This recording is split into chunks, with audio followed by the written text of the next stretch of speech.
Oh boy, I can't see nothing. You're all I need to get by.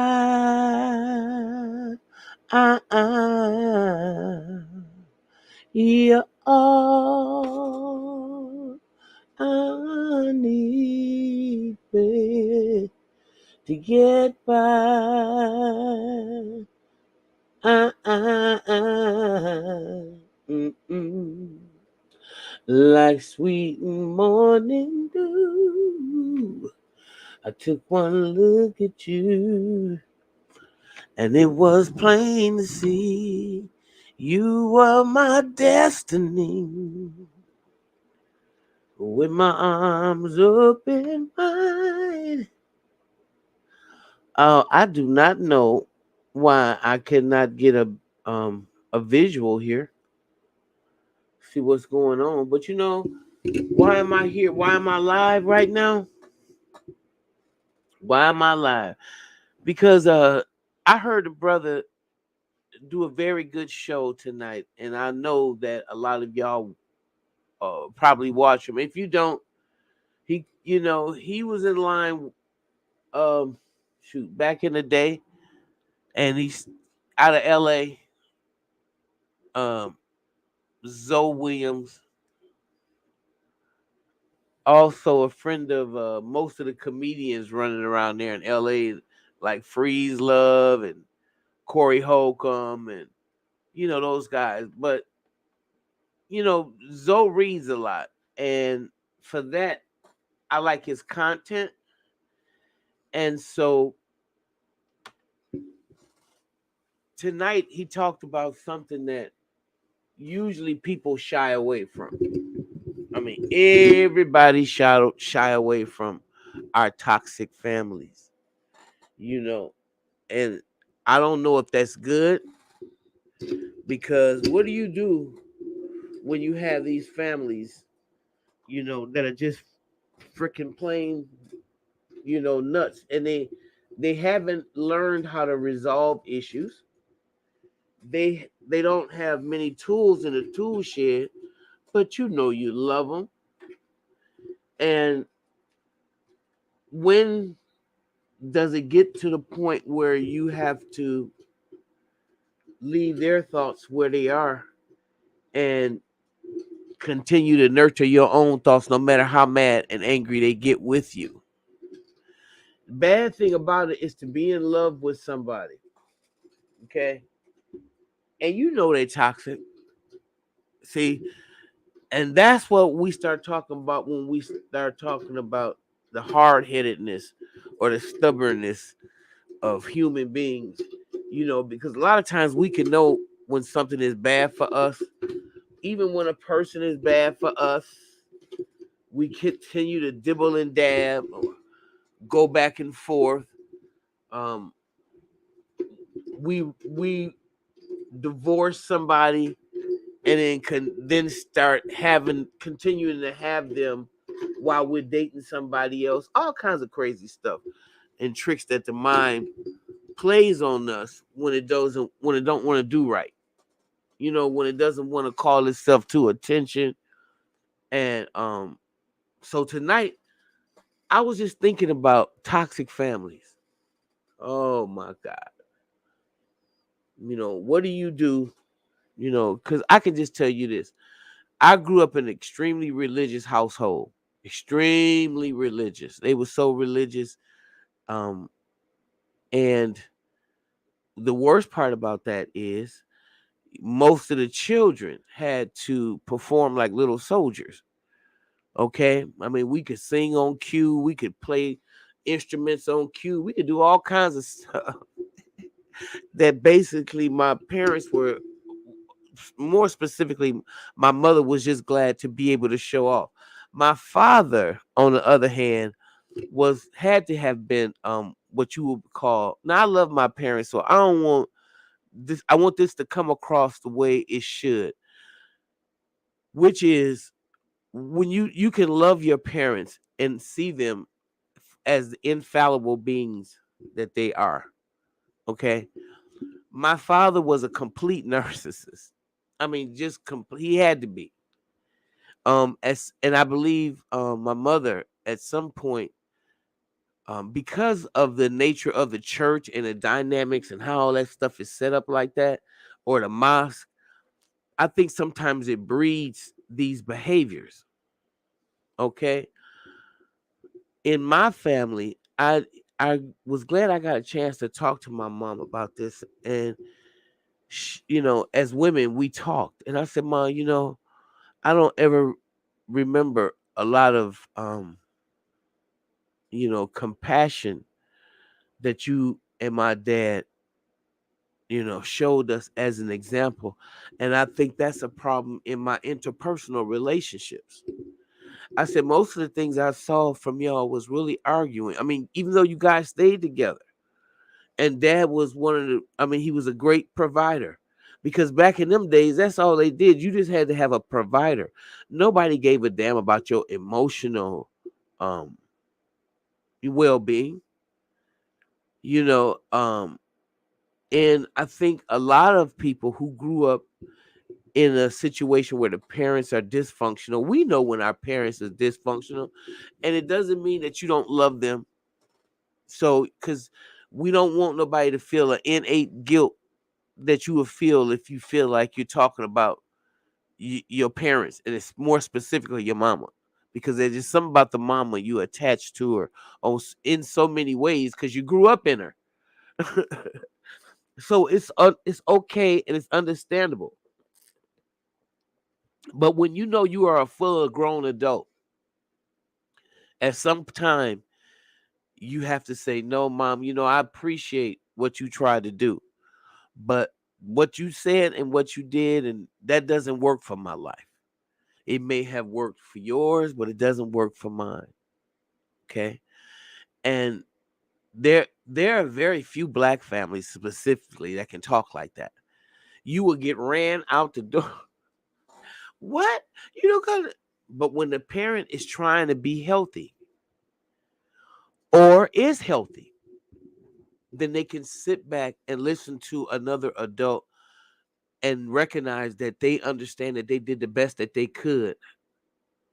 But there was some things that may have been dropped off in their laps that they try to put on us, but that it didn't necessarily work.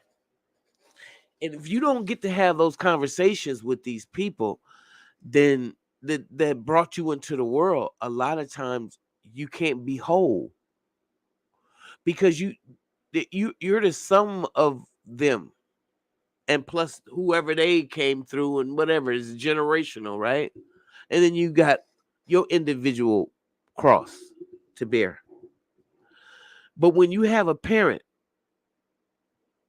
I'm just gonna make up something, who's drunk all the time, okay, and or your father comes in and he kicks your mom's behind every time, he comes in, he's whooping on her, and it makes the children very unstable. Or every time they turn around, their mother got a new boyfriend, especially for little boys.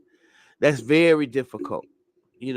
It's difficult for girls too, because they might end up being molested, but boys get molested too.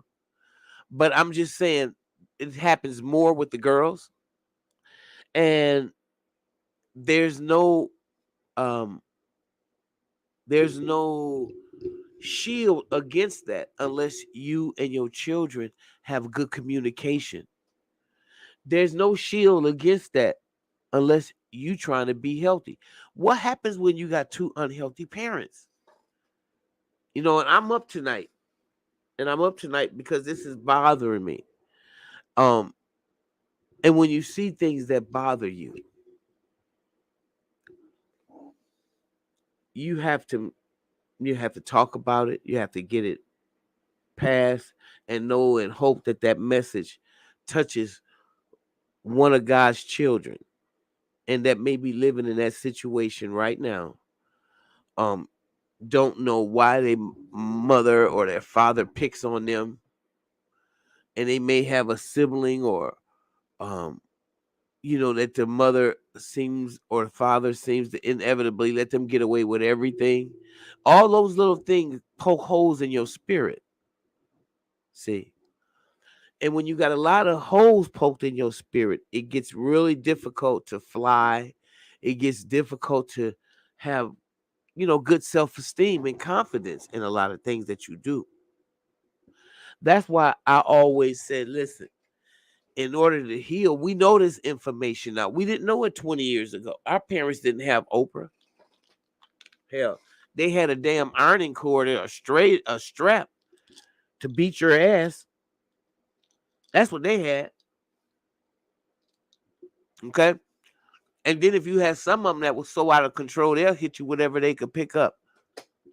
If it was a cast iron skillet, they'll hit you with that. That's unreasonable. And when you have a lot of children, now that may be adult children that grew up like that, how you think that's affecting their children? Or it's gonna affect their children? Because there ain't nobody talking about nothing. And when I say not talking about nothing, I don't mean to the point where you blaming your parent. Because if you in the blame game, then you have to do your own set of repenting. Okay? Because there's a different conversation for healing. And healing comes with love. And when you understand that when you have a lack of love, sometimes you put yourself in all kinds of situations. When you have a lack of self-love, the first thing you have to say now is, where does this come from? Why I don't love myself the way I need to? What's the catalyst of this? And how, if you can't ask those hard questions, how are you going to know why you do and are responsible for certain things? I knew from a right away I wasn't too capable of having, um, I knew some of the things that would carry on into my relationships would be watching parents grow up that argue a lot. Doesn't mean they're not good people, none of that stuff like that. Okay.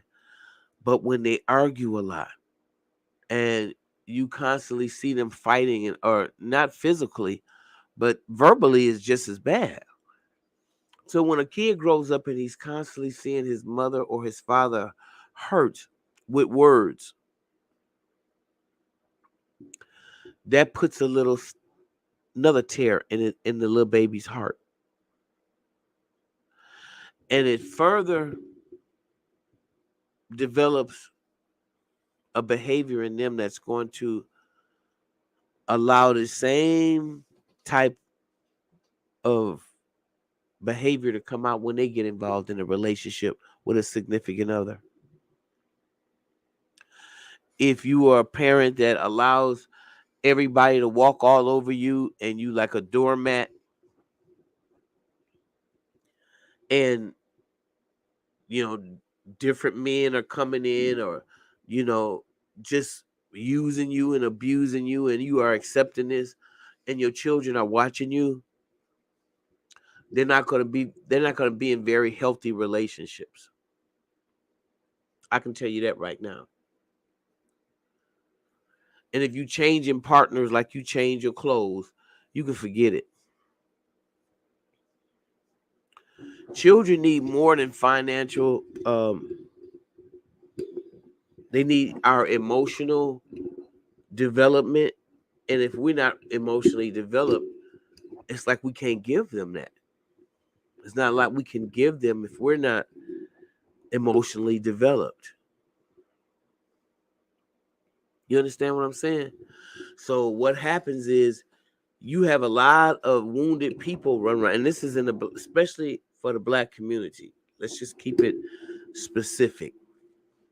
You got a lot of pain bodies running around here. Not only are they carrying the pain from generational issues, okay, and dysfunction and abuse, physically and mental abuse.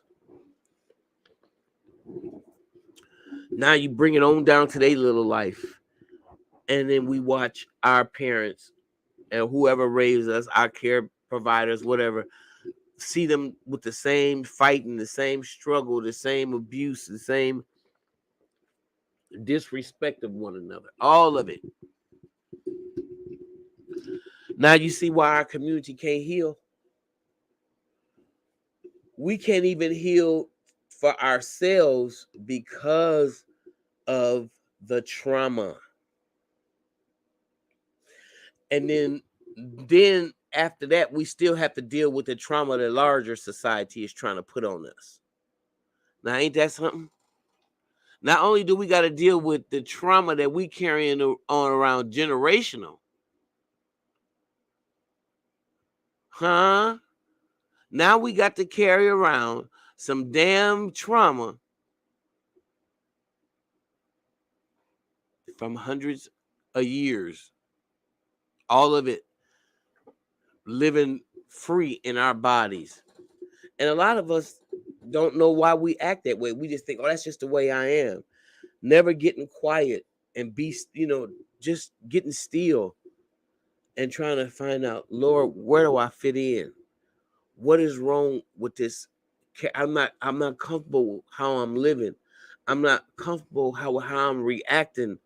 I'm reacting as opposed to, being proactive or um you know what is going on here? What's the origin of this?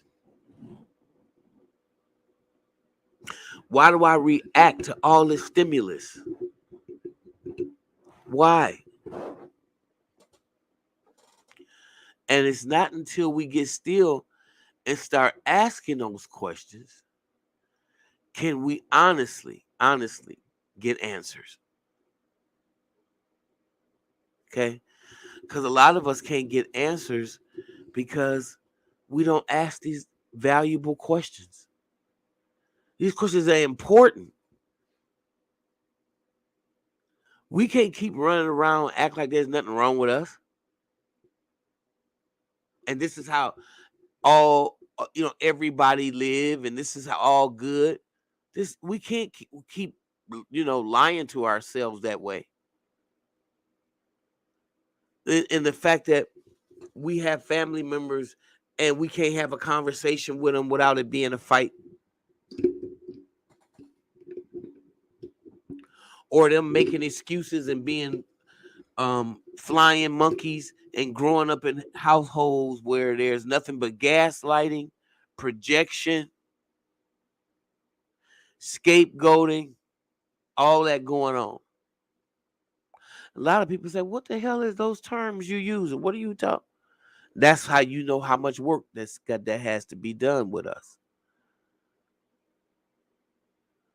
And if you want to have a healthy relationship, because I know I do, then you have to weed out the people that say, "Oh yeah, I'm in your corner. I'm in your corner." And then you do one little thing that they don't like and then they leave. Or you can't count on them. Or and this is somebody that you've exchanged a lot of energy with. All those things are part of your healing. Because most of the trauma that we experience come from some place in our childhood. Boy, let me say it again. Let me say it again. Most of the things that we have an origin in what we bear witness to as babies, as young people, as kids, and we put on those clothes ourselves, and now we walk around in them because that's all we know. Okay? And until somebody role model or show us an example of something different, or until we see something different, nothing is going to change the projection. Nothing.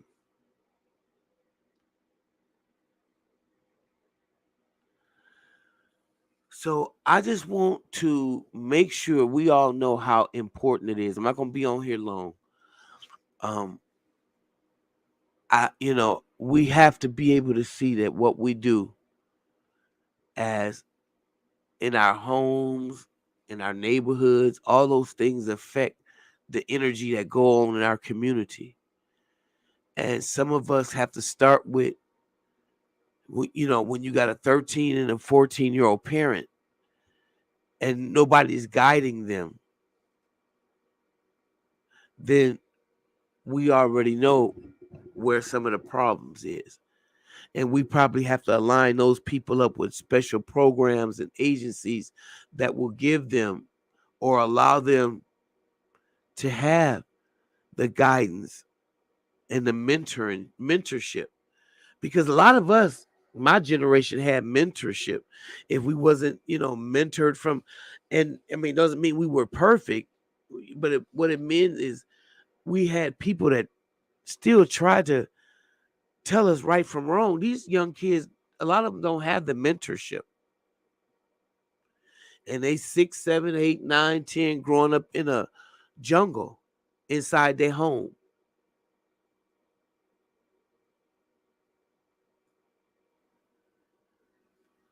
Mama taking them out on thieving missions. you know, the mama's taking them out on thieving, or the dad's taking them out on drug selling missions. And what he think is, oh, I'm going to make my son hard. He gonna be just like me. He gonna come with it. He gonna know how to get the bag. So he got some little earrings in his hair and some plaits in his head, and he's regurgitating the dysfunction. Yeah, I said it. He's regurgitating the dysfunction that the daddy was had to regurgitate.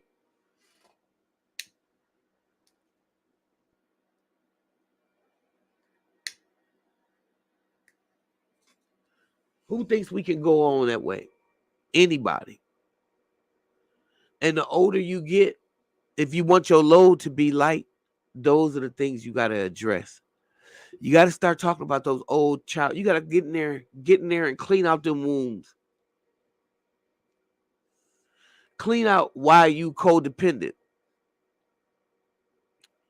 You know, um,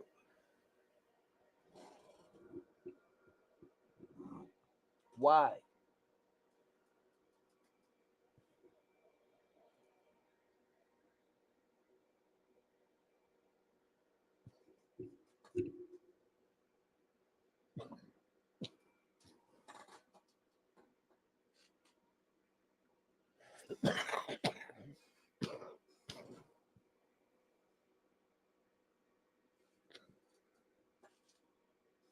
Where's my water? Why? You have to get in there and clean out the wounds. Why? I go from one lover to the next lover and they all treat me the same way. What is the common denominator here? Huh? Why? This is a whole different person and they treating me the same way the person I had before them treated me. What is the dynamic here? What is it? What is it as you look at it? What is it that reminds you of your childhood? Either from your mother's perspective or watching her, or from your father's, or both, or how they handled relationships. You see what I'm saying? It's just that deep. And that's why I said if we would all get to tending our own business, our own personal business, all this stuff would disappear overnight. I promise you it would. Because you wouldn't have time.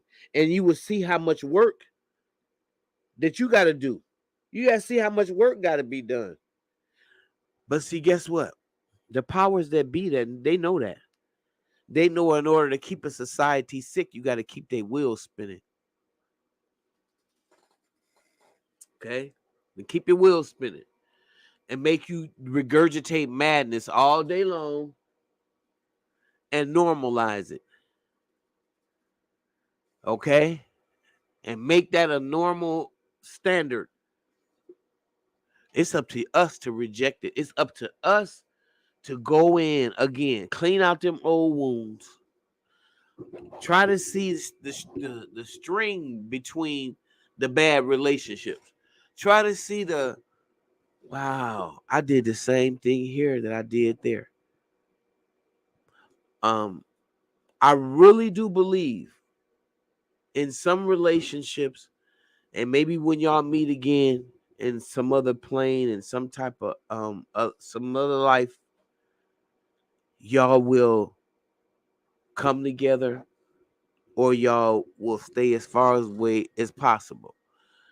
I believe energy works like that. And I also believe in the cosmos like that. There are some people in your life that you love and you know you love them. But then there's certain things that you just can't get with. Certain things that was before your time and it was, before they time, and it's just not right. It's like when you hear an artist like Sly and the Family Stone, you should think, wow, he should be out right now. But no, he was out in the 60s and the 70s. But his music stood the test of time. So the love is always going to be there if it's truly love.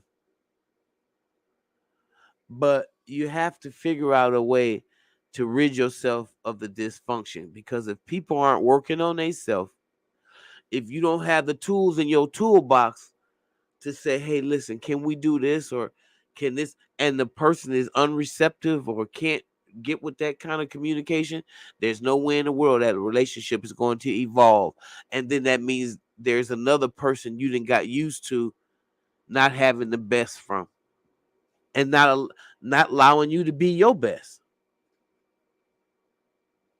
You know, you have to learn and then be able to take these things that you've learned and apply it to whatever intimate relationship that you're in.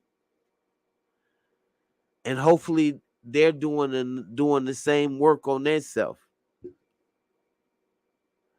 That means you can have a disagreement without somebody getting stabbed, and you're not gonna kill somebody because they put something in the microwave, and y'all not gonna be fighting over dumb stuff that's so insane, that it makes no sense.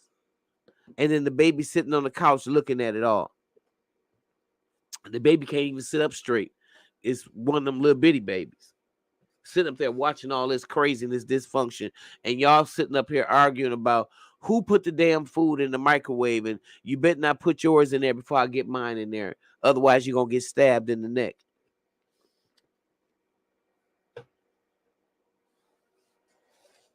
That's not just bad behavior. That is complete dysfunction. Complete. So now we got to take it back. Now we got to get this person, and now we got to, you know, well, in jail, I would hope that would be the kind of services you would get. But what I'm trying to say is, without making light of the situation, that's what needs to happen. Now, you have to figure out why in the hell why am I so angry that I would stab somebody over a damn microwave? What the fuck is wrong with me? You know what I'm saying? This is what you got to be going. You got to seek and ye shall find. You got to ask the questions of the universe, of yourself. Lord have mercy. Why am I do something so damn crazy? You know what I'm saying? And then guess what? When you start asking those questions, it's going to all start being revealed to you. Why the hell you do that? And it's not to make you bitter. It's really to make you better. I mean, really. It's really to make you better. Now, I don't know why God put this message on my heart tonight, to get off my chest. I don't know if it's because I just watched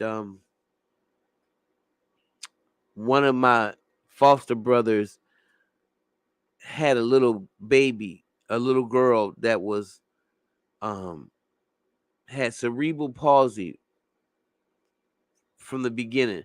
The baby was born perfectly normal, and the mother slept with the kid. I believe that's what happened. Make sure I get it right. Or the grandmother or somebody, and the baby got stuck wedged in between the wall and the bed. Okay, and it suffered.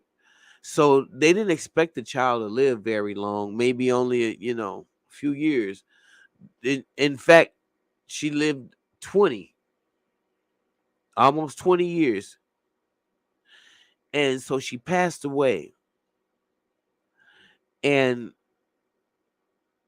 when I thought about who her mother was, who her father was, and how they didn't bit more know what the hell they was doing besides bringing some life into the world. The baby suffered the whole life, and it really needed two parents dedicated to being a parent to deal with a child like that. Instead, you had a father who had issues still that he was dealing with, and a mother with a bunch of issues that she was dealing with.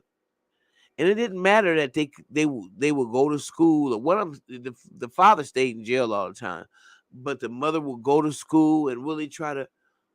But that wasn't the education. That was just a cover up. She had to get down deep inside where the trash was, because unless you go to where the trash is, you can get all kinds of accolades. Don't mean you healing. You ever heard of educated fool? It's almost like you'll be one of them.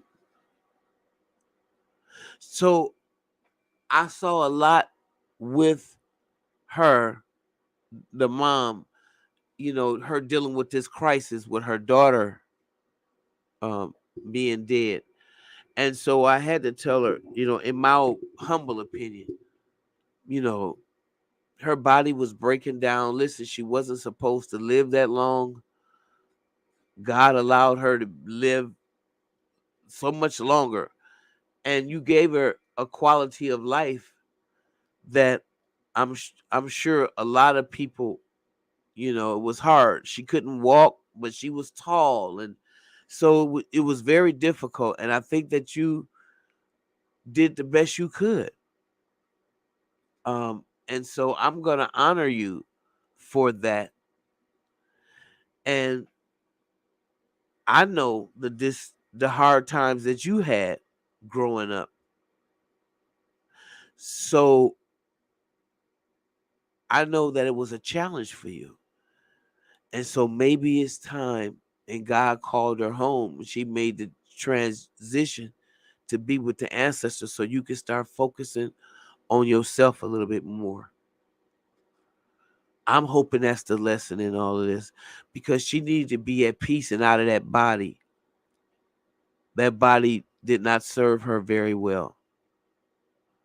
You know, she had a G tube in her whole life, 19 years.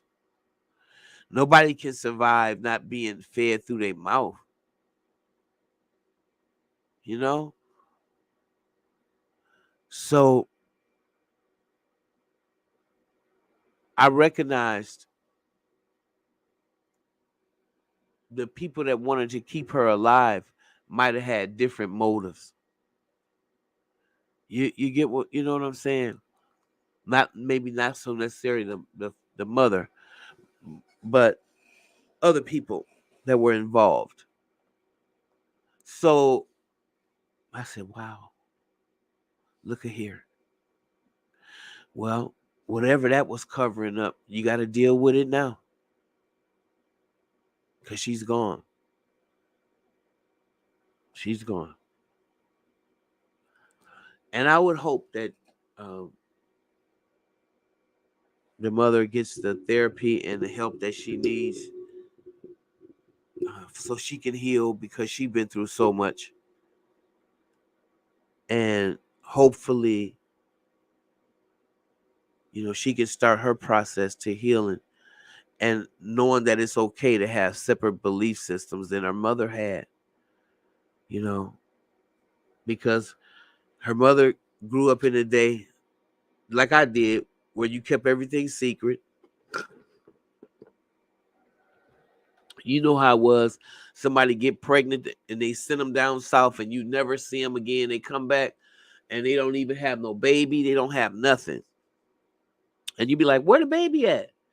They, the baby is gone with a relative somewhere else because it was a generation that was more secretive.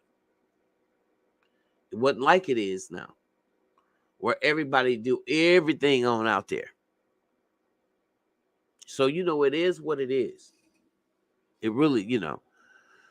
But like I said, we got to be able to do better. And I didn't want to make this live stream very long. I don't even know if nobody's even up. Maybe 2 people out here listen to me. Thank y'all for being out there. But it's important that we do that. We recognize that the healing starts with us. The cycle breaking starts right here with us. And then we can be a healthy community. And that's very important, family, to be a healthy community. Loving each other again instead of trying to kill everything that looked like us,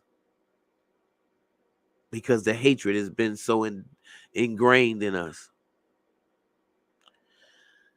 So I hope y'all got what I'm trying to say tonight, and hope you're not in a toxic situation, because it is. If you are, it is your responsibility to get out of it. It really is. Nobody can help you do that one. You got to do it all yourself.